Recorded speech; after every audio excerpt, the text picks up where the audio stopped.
రామోజీరావు మరణం తీరని లోటు అని అన్నారు ఏబీకే ప్రసాద్. ఆయన మృతి తనను కలిచివేసిందని అన్నారు. ఆయన కుటుంబ సభ్యులతో మంచి సంబంధాలు ఉండేవన్నారు. దశాబ్దాలుగా ఈనాడులో పనిచేస్తానన్న ఆయన తన సేవలు గుర్తించి ఆయన సంస్థలోకి ఆహ్వానించారని తెలిపారు. ప్రొపరైటర్ ఎడిటర్ల మధ్య ఉండే సంబంధం తమ మధ్య మంచిగా ఉండేదని, ప్రజా అవసరాల మీద ఎక్కువగా దృష్టి పెట్టడం ద్వారా సర్క్యులేషన్ పెరిగిందని చెప్పారు.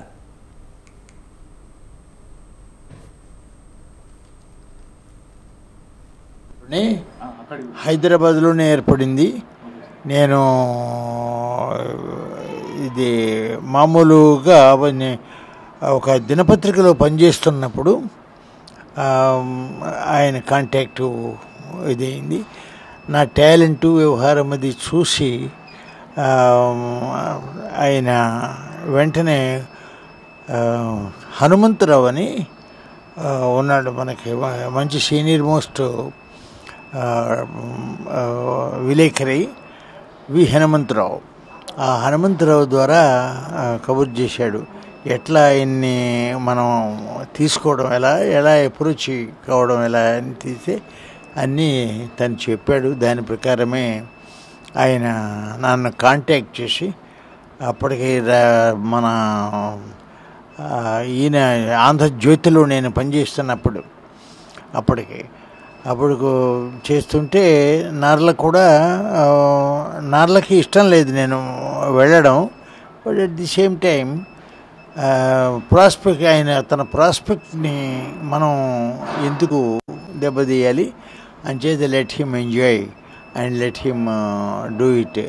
మరొకసారి అవసరమైనప్పుడు మనమే మళ్ళీ తీసుకుందామనే యాంగిల్ నుంచి, లిబరల్ యాంగిల్ నుంచి ఆయన ఒప్పుకున్నాడు. ఎందుకంటే నా సేవలు ఆంధ్రజ్యోతి బాగా ఆ రోజుల్లో పొందింది. ఏది సబ్ ఎడిటర్గాను ప్లస్ న్యూస్ ఎడిటర్గాను ఇలా ఇదైంది. ఈనాడుకి ఇక్కడొక 4 సంవత్సరాలు, అక్కడ అది మొత్తం దాదాపు ఒక సుమారు దశాబ్దం పాటు అందించాను. అది ఆ రకంగా. దానికనుకున్న తర్వాత ఆయన భార్య చాలా ఉత్తమురాలు. నాకు ఆమెతో కూడా మంచి సంబంధాలు ఉన్నాయి. పిల్లలందరూ కూడా వాళ్ళతో ఉండేది. అంకుల్ అంటూ నాతో బాగానే ఉండేవాళ్ళు. ఇది ఆమె సేవలు చాలా గొప్పవి. మా వ్యక్తిగానే కాకుండా పద్ధతులన్నీ తెలిసినటువంటి వ్యక్తి మేడము అంచేత చేసే. అలాగే అప్పారావు గారు ఉండేవాడు, ఆయన తోడలుడు. అప్పారావు గారు నేను కొన్ని ఇబ్బందులు ఈయనతో ఎదుర్కొన్నాం. అప్పుడు ఆయనతో కలిసి ఉన్నప్పటికీ అప్పారావు లోపల ఏం జరుగుతుందనేది అప్పారావు గారికి తెలుసు. సో మేము వాటి జోలికి వెళ్లకుండా గడిపేవాళ్ళు. ఇప్పటికీ అప్పారావు గారు నాతో కాంటాక్ట్లో ఉంటాడు. మీరు ఈనాడులో ప్రవేశించిన తర్వాత మీకు రామోజీరావు గారికి ఒక చెప్పుకోదగిన సంఘటన, లేదంటే ఎక్కడన్నా దూర ప్రాంతాలకు ప్రయాణించడం లాంటివి ఏమన్నా చేశారా సార్? లేదు, ఆయనతో కలిసి ఇద్దరు ప్రాంతాలకు వెళ్ళటం లేదు. నాకు నేనుగా వెళ్ళింది తప్ప అదేమీ లేదు. ఆయనతో కలిసి వెళ్ళింది లేదు. ఎందుకంటే ఆయన అడిగితే కదా వెళ్దాం, రమ్మని అడిగితే కదా వెళ్ళేది. ఇట్లా వెళ్ళాం. ఎటువంటి ప్రియారిటీ ఇచ్చేవారు సార్ మీకు ప్రధానంగా మొదటి నుంచి? ప్రియారిటీ ఉండేది, కానీ ఆ ప్రియారిటీకి ఒక రెస్ట్రిక్షన్స్ ఉండేవి. ఆ రెస్ట్రిక్షన్స్ మధ్యనే ఆ ప్రియారిటీ సాగింది. అదన్నమాట.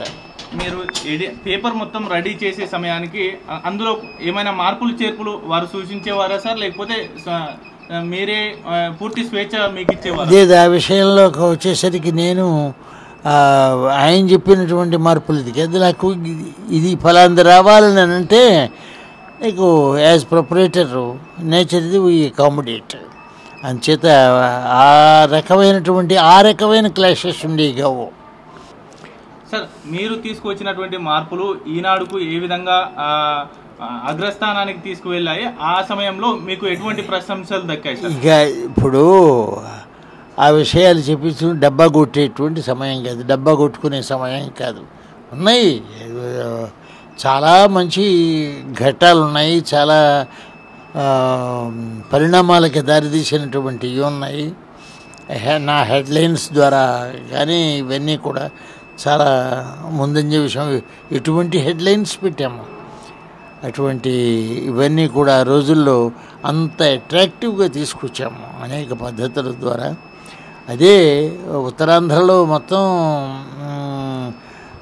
శక్తితో ముందుకెళ్ళినటువంటి డైలీగా దానికి పేరు రావడానికి ప్రధాన కారణం అక్కడ ఉన్నటువంటి ప్రజల అవసరాల మీద ఎక్కువ కాన్సన్ట్రేట్ చేసి నేను ఇచ్చేసాను. కాబట్టి ఆ రోజుల్లో ఈనాడు ఇది వచ్చింది. ఈనాడులో ప్రధానంగా వచ్చినటువంటి హెడ్లైన్స్ కావచ్చు, వార్తలు కావచ్చు, ప్రభుత్వాలు కూడా కూలిపోయాయి, ప్రభుత్వాలను కూడా ఫామ్ చేసినటువంటి పరిస్థితి ఉండేది. ఆ సమయంలో ఎటువంటి అనుభూతి కలిగేది సార్? అది చాలా సంతోషకరంగానే ఉండేది అది దానికి సంబంధించి. ఎందుకనంటే అప్పట్లో కలెక్టర్స్ వాళ్ళు కూడా ఏమండి మీరు బాగా దూకుడిగా వెళ్తున్నారు, ఎమర్జెన్సీ అనేది గుర్తుపట్టలేదట గిట్టగరాడు. అది ఏమన్నా కానివ్వండి, చెప్పదలుచుకున్న విషయాన్ని వెనకంజి వేసే సమస్య లేదు. అది అరెస్టులకు దారి తీయచ్చు, మరొక దారి తీయచ్చు, ఏదన్నా కానివ్వండి. బట్ అది ఎడిటర్ అన్న వాడికి అది లక్షణం కాదు అని ఆ రోజుల్లో చాలా కరాఖండికి చెప్పాను. డిస్ట్రిక్ట్ ఎస్పీస్ వీళ్ళంతా కూడా చాలా గొడవ పెట్టేవారు. ఏమండి మీరు మరీ ఇదిగా ఉన్నారు, వ్యతిరేకంగా ఉంది మీ పద్ధతి అంటే, నేను వేసే వాటిల్లో తప్పే ఉందేమో మీరు చెప్పండి,